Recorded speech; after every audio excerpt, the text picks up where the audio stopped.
Alright, so here's the fourth most missed question from the first assignment. This says a circle has a radius of 5 and an arc length in this circle has a central angle of 162 degrees. So we're going to start with our same formula. L equals theta over 360 times the circumference 2 pi r. Now they told us r was 5 and the central angle is 162.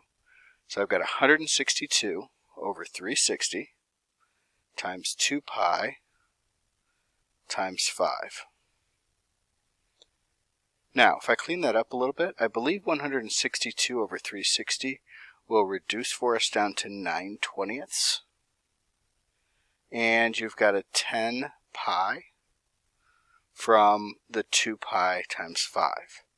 Now, if I reduce the 10 and the 20 down to a 2, I'm at 9 over 2 pi, which is 9 pi over 2.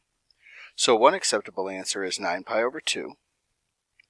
And based on the directions, it says either enter it using pi as an exact answer, or use 3.14 for pi and write your value down.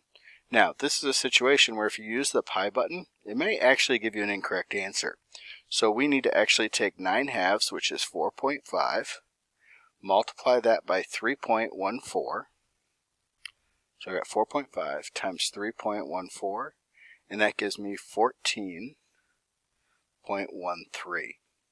So the two acceptable answers in this situation, the way this question was worded, was 9 pi over 2 and 14.13.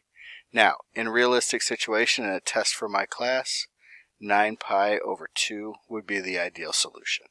Hope this was helpful. Good luck with the next assignment. See you soon.